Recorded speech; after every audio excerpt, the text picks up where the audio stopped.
He scrubbed floors in silence, invisible to the world around him, just a janitor in a building of wealth and power.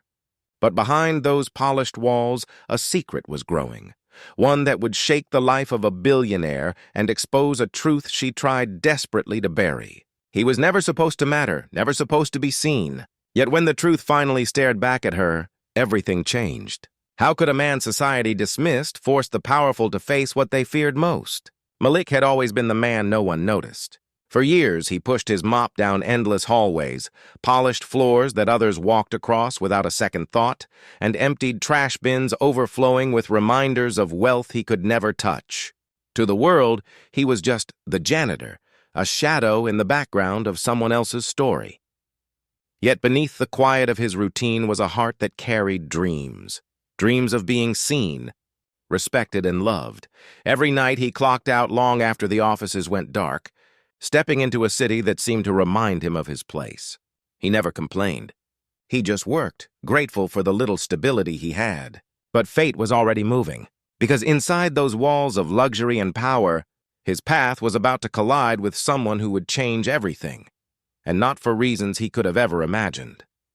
At first, Malik thought he was imagining it. The glances, the whispers, the way conversations seemed to pause when he walked into a room. He had worked hard to stay invisible, but now eyes were following him. It all started the night his boss, a woman whose wealth could silence entire boardrooms, leaned on him in a moment of weakness.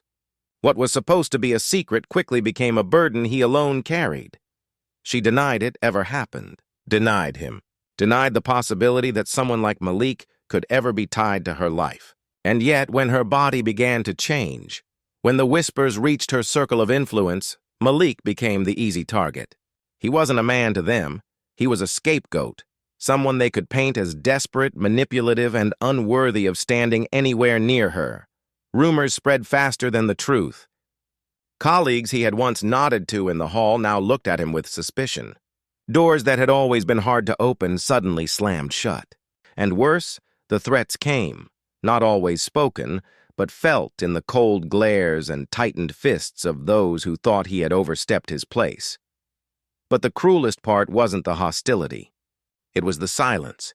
Malik was told to stay quiet, to keep working, to disappear into the shadows where he belonged. And for a time he did, because what choice did he have? He couldn't fight wealth. He couldn't fight power. Yet deep down, a storm was building.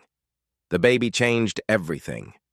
When the child was born, whispers turned to accusations, and Malik found himself staring at a truth too powerful to ignore. The face of innocence carried something undeniable, something that could no longer be hidden or denied. And with every passing day, Malik's silence became impossible to keep, because the truth wasn't just his burden anymore. It was alive, breathing, and demanding to be seen, and the moment she finally looked into that child's eyes, the world she had built on lies began to crack. The day of truth arrived not with warning but with force. Surrounded by her circle of wealth and influence, the billionaire mother finally faced what she had tried so desperately to bury. Malik stood across the room, not as a janitor, not as a shadow, but as the man everyone had branded a liar. And then the child was brought forward. Gasps echoed as eyes darted between the infant's face and Malik's. The resemblance was undeniable, etched in the curve of a smile, the depth of brown eyes that mirrored his own. No lie, no denial, no wall of money could erase it. Yet instead of acknowledgement, the air turned heavier.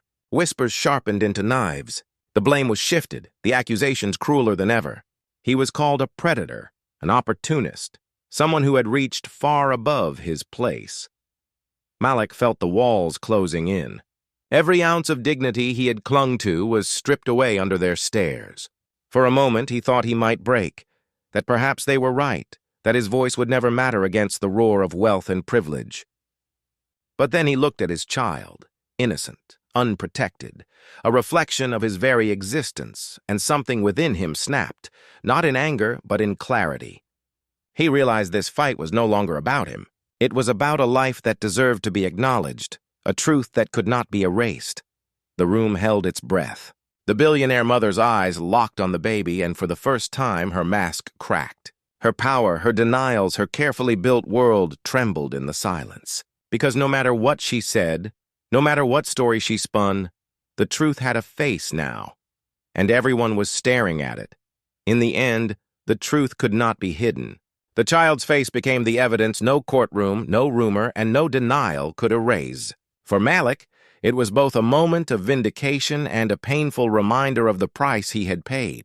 His reputation had been dragged through the mud, his dignity trampled, his humanity questioned.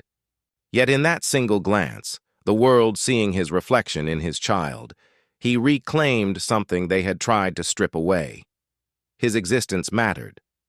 But vindication did not mean justice. The whispers did not stop overnight. The weight of racism, class, and power still pressed against him.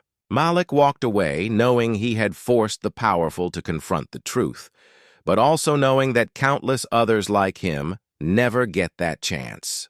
For every Malik, there are stories silenced before they can be heard, and that is the deeper tragedy.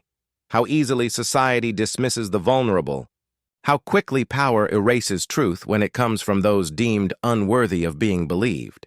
Malik's story may have cracked one facade, but it also revealed how deeply injustice is woven into the fabric of everyday life.